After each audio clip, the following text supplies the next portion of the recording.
My name is Randy Callender, and I'm the rector here at St. Philip's Episcopal Church in Annapolis, Maryland.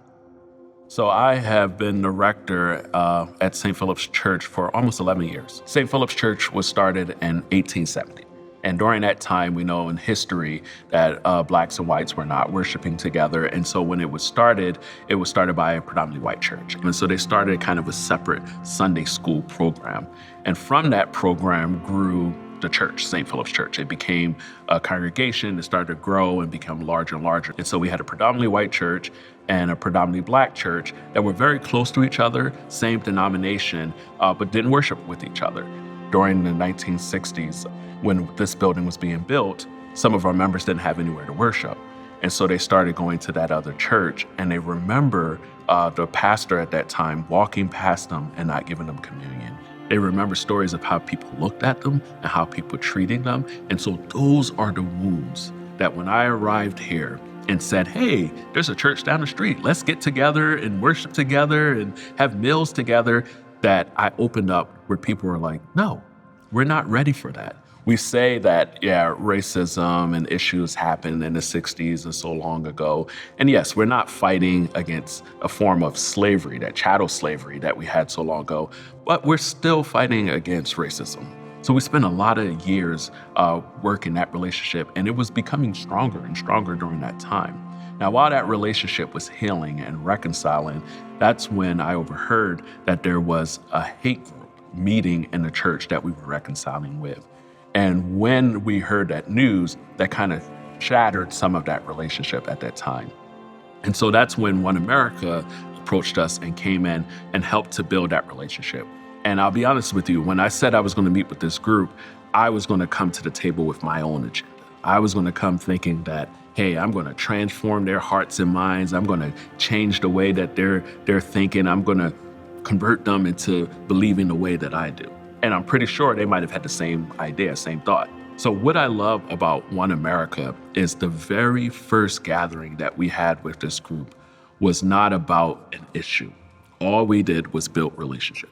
We just shared our own personal stories. We talked about our families. And so those relationship building helped us to tear down those walls and get to know each other a little bit better. After sharing those relationships, we then realized, let's do something together. So we went on a trip. While we were at the African American Museum, one of the members just looked at it and said, wow, these are stories that I didn't know about. And some of those stories started to come alive. We started to look at each other as human beings. And so after going through those museums, after building those relationships, we started to address the issues. We looked at symbols, we looked at words. We later on found out that the group is not a hate group, but people assume because of the perception of the symbols that they use, or maybe the clothes that they wear, or even the color of the skin. People assume that these people are a hate group. One America has many workshops, many summits where we can go to learn about the language, to learn about perception gap, to learn about how we are actually closer as human beings than we see each other. And just imagine that if the entire neighborhood got to know each other, build relationships, and not make assumptions, how that neighborhood can be transformed. And then if it moved from neighborhood to state, to country, to city, to so forth, we can all have a beloved community that God has called us to be. I'm not saying the beloved Christian community. I'm not saying the beloved Democratic community. I'm not saying the beloved Jewish community, the beloved Muslim community, or Republican community. I'm saying building a community where we all come together with different ideas, different political views, different races, different genders. We all come together and be able to live together whole in that community where we don't have to agree on everything. I want to see a future where my kids are amongst people and not treated differently because of the color of their skin.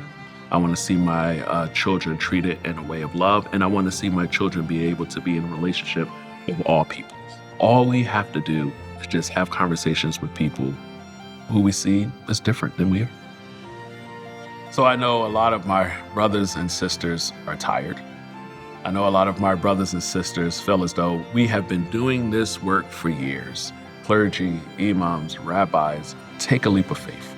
Take a leap of faith and actually push to do this work. Make sure that we are all building that beloved community that we're all striving and hoping to live in. I know it's hard. I know it's difficult. And yet I truly believe deep down in my heart that the moment is here.